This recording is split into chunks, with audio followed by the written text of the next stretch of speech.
TRS వాళ్ళు ఎంత పోరాటం చేసినా కాంగ్రెస్ ఇచ్చింది మాత్రం, తెలంగాణ ఇచ్చింది మాత్రం కాంగ్రెస్ పార్టీనే. అయితే కాంగ్రెస్ పార్టీ వల్లనే తెలంగాణ వచ్చింది, తెలంగాణ ప్రజల కలలను ఆకాంక్షలను పూర్తి స్థాయిలో నెరవేర్చింది కాంగ్రెస్ పార్టీనే అన్న ఒక నినాదాన్ని ప్రజల్లోకి తీసుకెళ్లడంలో అది మీ వైఫల్యం కాదంటారా? 100% వైఫల్యం అండి. ఏం చేస్తాం, మా లీడర్షిప్ అట్లా ఉండే. ఇప్పుడు సోనియా గాంధీ గారు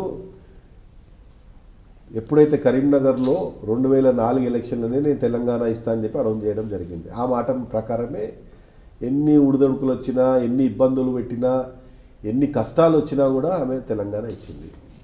అది మేము ప్రజల్లోకి తీసుకెళ్ళలేకపోయినాము. అది ఇచ్చిన తెలంగాణ ఒక సంవత్సరం ముందు ఇచ్చి 2 రాష్ట్రాలకు 2 ముఖ్యమంత్రులను చేసినుంటే మేము తప్పకుండా కాంగ్రెస్ గెలుస్తుండండి. ఇక్కడ తెలంగాణలో కూడా లాస్ట్ 3 నెలల ముందు ఎలక్షన్స్ ఉన్నాయన్న విధంగా అనౌన్స్ చేసేసి తెలంగాణ ఇచ్చినామని చెప్తే ప్రజలు దాన్ని లోపల స్వీకరించలేకపోయారు.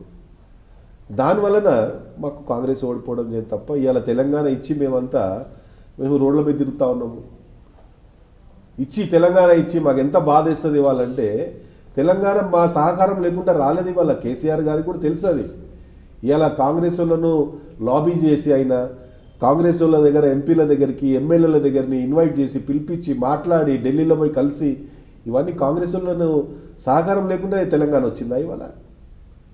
ఇవాళ అన్ని వాడుకొని కాంగ్రెస్ వాళ్ళని వాడుకొని ఇవాళ తెలంగాణ మా వలన వచ్చిందంటే అది కరెక్ట్ కాదండి. మీరు ఆశించిన తెలంగాణ వచ్చిందంటారా? తెలంగాణ చేస్తూ ఉన్నారు కదా, బంగారు తెలంగాణ చేస్తూ ఉంటారు. ఏడ చేసి బంగారు తెలంగాణ కాలేదంటారా? ఏది ఇప్పుడు బంగారు తెలంగాణ అయిందా, వెండి తెలంగాణ అయిందా? ఏది రెండు కాలేవు. రెండు కాలేదు, వెండి కూడా కాలేదు, కనీసం వెండి కూడా కాలే. ఏమన్నా ఒక్క వాగ్దానం ఇప్పుడు ఏమన్నాడు?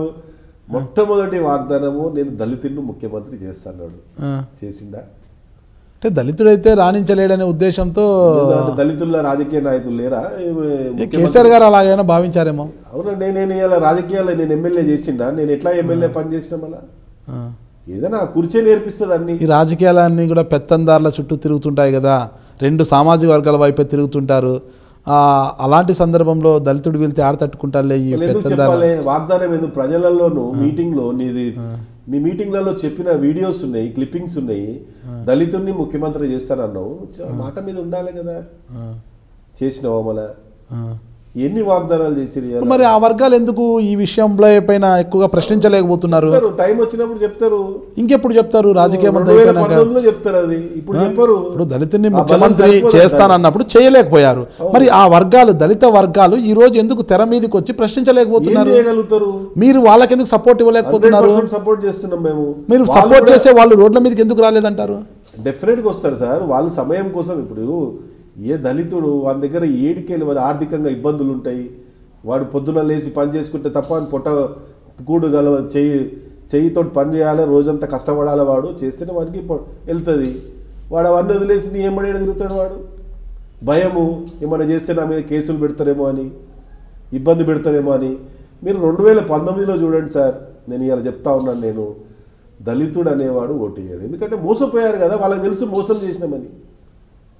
ఇలా ఎన్ని మీటింగ్లలో చెప్పారు, దళితుడిని ముఖ్యమంత్రి చేస్తా. ఇవాళ ఎన్నో వాగ్దానాలు చేసిండు. ఇవాళ 2 డబుల్ బెడ్రూమ్ ఎక్కడ ఇచ్చారండి? డబుల్ బెడ్రూమ్ ఖాళీ ఆయన 2 గజ్వేల్ కాన్స్టిట్యున్సీలో 2 గ్రామాలు తప్ప ఒక్క గ్రామంలో ఇయ్యలే. ఇక్కడ ఒక్క దగ్గర ఇప్పుడు నా దగ్గర 60 పంచాయతీలు ఉన్నాయి, ఒక్క పంచాయతీలో కూడా డబుల్ బెడ్రూమ్ రాలే. కేజీ టు పీజీ వరకు ఫ్రీ ఎడ్యుకేషన్ అన్నారు. ఎన్ని వాగ్దానాలు చెప్పుకుంటూ పోతే నేను ఇంకా 3 గంటలు తీసుకొచ్చిన. కేజీ కూడా లేదంటారు ఇప్పుడు? ఏది లేదు కదా సార్. అట్లా వారికి కూడా తెలుసు. ఇప్పుడు కేసీఆర్ గారు కూడా తెలుసు నేను చేసిన వాగ్దానాలు నేను చేయలేకపోతున్నా అని. అందుకే ఐఏఎస్ ఆఫీసర్స్ మీటింగ్లో ప్రజల్లో ఏం కావాలో, ఏం కోరుకుంటున్నారో తెలుసుకోండి, మీరు అన్నీ తెలుసు నీకు.